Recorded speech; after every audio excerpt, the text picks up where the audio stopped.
Narkotik asıllığı təkcə maddə problemi deyil, insanın öz varlığı ilə, mənliyi ilə, dəyərləri ilə, keçmişi ilə yaşadığı dərin bir daxili münaqişənin nəticəsidir və bu münaqişənin mərkəzində də insanın özünü cəzalandırma mexanizmi dayanır. Narkomanda özünü cəzalandırma mexanizmi gizli və tədricən formalaşan bir psixoloji prosesdir. Bugün sizə narkotik asıllığından qurtulmağı çətinləşdirən bu güclü sistemi izah edəcəm. Günahkarlıq və dəyərsizlik inancları insanda uşaq yaşlarından formalaşmağa başlayır. Zaman keçdikcə emosional travmalar nəticəsində daxili boşluq dərinləşir. Bu vəziyyət özünə dəyər verməyən, amma hələ özünə zərər vurmayan bir insanın başlanğıcıdır. İllər ötdükcə insan içində yığılan qaranlığı idarə edə bilmir. Bir gün o öz ağrılarını susturmaq, daxili boşluğu doldurmaq və ya qəbul olunmaq üçün narkotiklə tanış olur.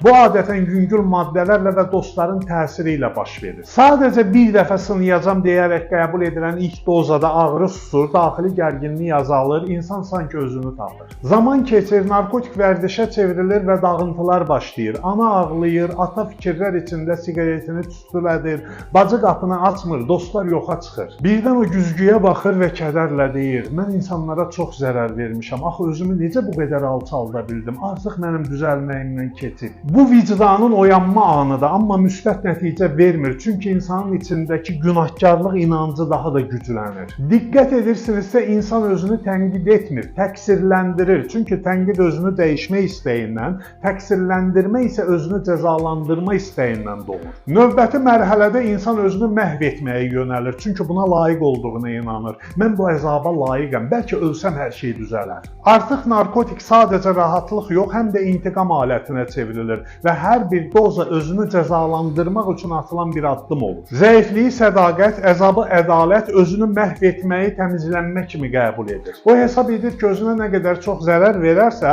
bir o qədər layiq olduğu cəzanı alır. Son mərhələ isə təslimiyyətdir. İnsanın cəmiyyətə yadlaşdığı, ailədən qopduğu mərhələdir. Onsuz da heç kimə lazım deyiləm, onsuz da məni başa düşən olmayacaq, mən hamıya yük olmuşam. Bu sadəcə narkotika yox, həyata qarşı passiv müqavimətdir. İnsan nə xilas olmaq istəyir, nə də kömək axtarır. Çünki içindəki inanc tam formalaşıb, mənim yaşamağa haqqım yox. Bu məqamda narkotik həyatla insan arasındakı son bağ olur. O həm zəhərdir, həm də yaşamaq səbəbidir. Bu yavaş-yavaş intihar etməkdir. Cəmiyyət də onun vəziyyətinə güzgü effekti ilə reaksiya verir. O dəyişən deyil, qozbeli qəbir düzəldər. O artıq adamlıqdan çıxıb. O isə cəmiyyətin güzgüsünə baxaraq deyir, onlar haqlıdırlar. İnsan özünü başqasının gözündə tanıyır. Əgər hamı onu məhv olmuş biri kimi görürsə, o da özünü məhv olmuş biri kimi hiss edir. Beləliklə özünü cəzalandırma həm daxili səsdir, həm də sosial əks-sədadır. Dəyişməyən həyatı yaşamağa dəyməz, amma narkoman nəinki dəyişmək istəmir, o həm də dəyişə biləcəyinə inanmır. İnsan özünü dəyərli hiss etmədikcə dəyişməyəcək və özünü bağışlamadıqca